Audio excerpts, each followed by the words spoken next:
जय हिंद दोस्तों। हिंदी ज्ञान यात्रा पर आपका स्वागत है। आशा करता हूं कि आप स्वस्थ और अच्छे से होंगे। पिछले वीडियो में हमने समास के बारे में जाना। अब हम समास के भेदों के अंतर्गत अव्ययी भाव समास के बारे में अध्ययन करेंगे। तो चलिए शुरू किया जाए। अव्ययी भाव समास। अव्ययी भाव समास के अंतर्गत हम इसके अर्थ, परिभाषा तथा इसकी पहचान को समझेंगे, साथ ही इसके उदाहरण को भी देखेंगे।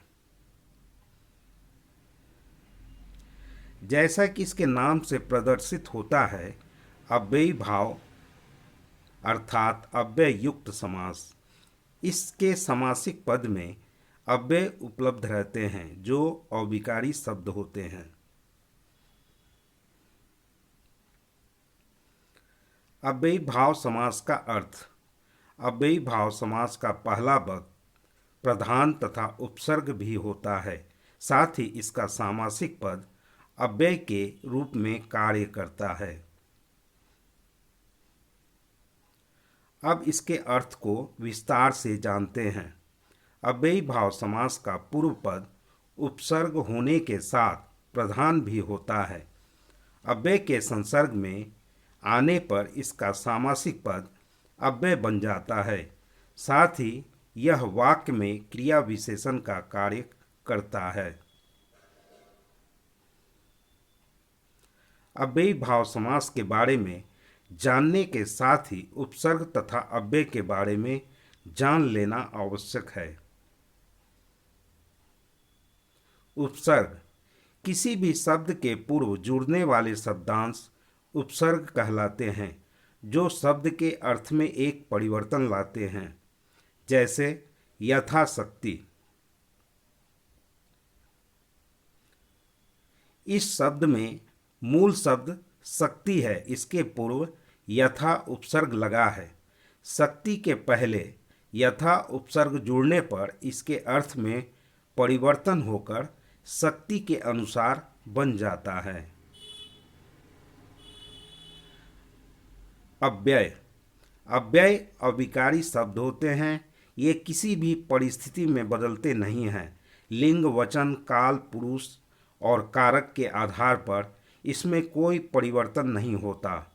इसके रूप ज्यों के त्यों बने रहते हैं।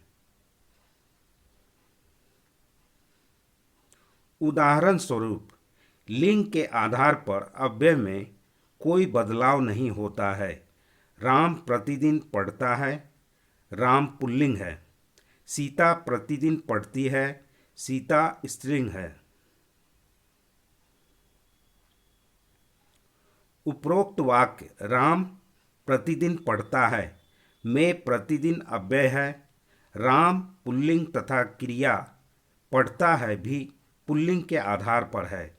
उसके ठीक नीचे सीता पढ़ती है में सीता स्त्रीलिंग है तथा क्रिया पढ़ती है लिंग के अनुसार बदल गया है, परंतु प्रतिदिन शब्द में परिवर्तन नहीं हुआ है। वचन के आधार पर अव्यय में कोई परिवर्तन नहीं होता।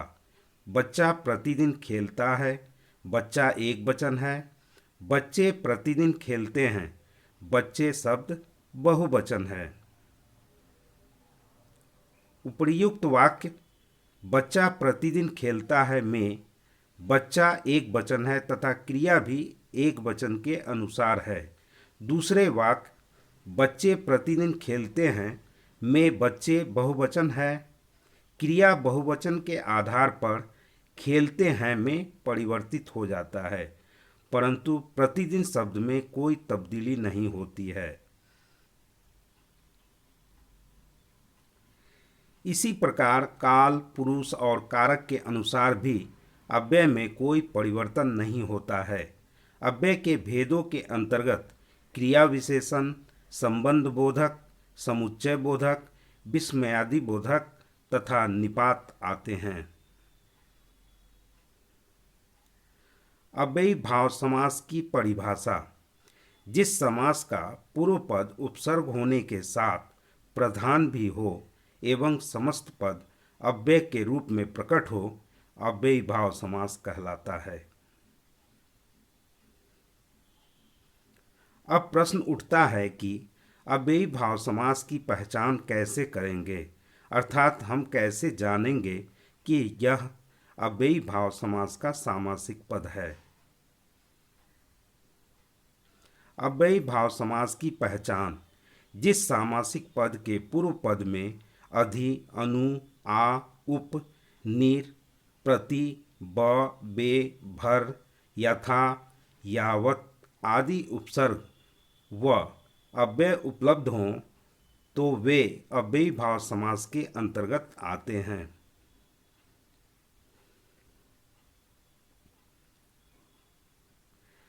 जैसे आजीवन, आ योग जीवन। आजीवन में मूल शब्द जीवन है, इसके पूर्व आ उपसर्ग या अव्यय जुड़ा है जो पूरे सामासिक पद आजीवन को अव्यय में परिवर्तित कर किसी भी वाक्य में प्रयुक्त होने पर अपने मूल रूप में बना रहता है, जिसका विग्रह जीवन भर होता है। उदाहरणार्थ, वह आजीवन काम करता रहा। इसके साथ ही पुनरुक्ति शब्द भी अव्ययी भाव समास के अंतर्गत आते हैं, अर्थात एक ही शब्द की आवृत्ति 2 बार होने वाले सामासिक पद इसी के अंतर्गत आते हैं।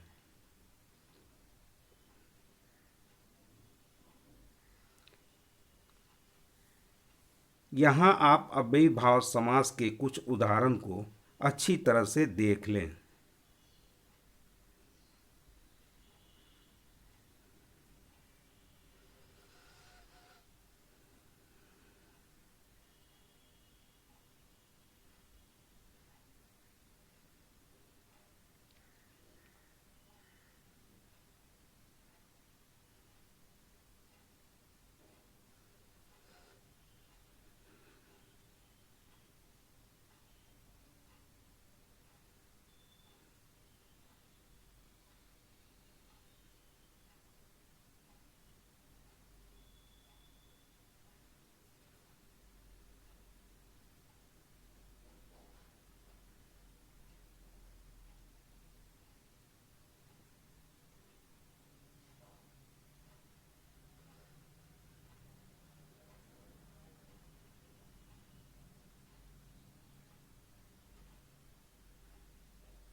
उम्मीद करता हूँ यह वीडियो आपके लिए लाभप्रद सिद्ध होगा।